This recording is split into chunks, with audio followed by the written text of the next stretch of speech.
Dear student, যারা এই মুহূর্তে অনেক টেনশনে আছেন যে আসলে চাকরির পরীক্ষা তো প্রণালী আসে, কিন্তু সেই প্রণালী আমি কারেক্ট করতে পারি না। তো কিভাবে কারেক্ট করব সেই ট্রিক্স আমরা দেখব শুধুমাত্র 30 সেকেন্ডে। বেরিং প্রণালী জীবনে কোনোদিন ভুলবেন না। শুধুমাত্র 30টা সেকেন্ড আমাদের সাথে সময় দেন, কখনোই আপনার ভুল হবে না।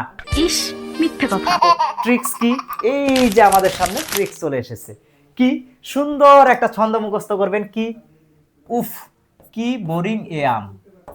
তাহলে উফতে হয়েছে উত্তর সাগর, যেহেতু বেরিং প্রণালী দেওয়া আছে তার মানে কি বেরিং নামে আরেকটা সাগর আছে, তাহলে কি বেরিং সাগর। এবার দেখেন এই যে বোরিংতে হয়েছে কি বেরিং প্রণালী, আর এতে হচ্ছে এশিয়া মহাদেশ এবং আমতে হচ্ছে কি আমেরিকা মহাদেশ। এই ছিল আমাদের ছোট্ট একটা ট্রিক্স। এই ট্রিক্স যদি আপনি ধরতে পারেন বা মনে রাখতে পারেন, জীবনে কোনোদিন ভুল হবে না।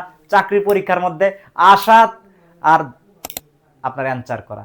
এই ছিল আমাদের ছোট্ট একটা ভিডিও। আশা করি এই ভিডিওটা দেখে উপকৃত হবেন।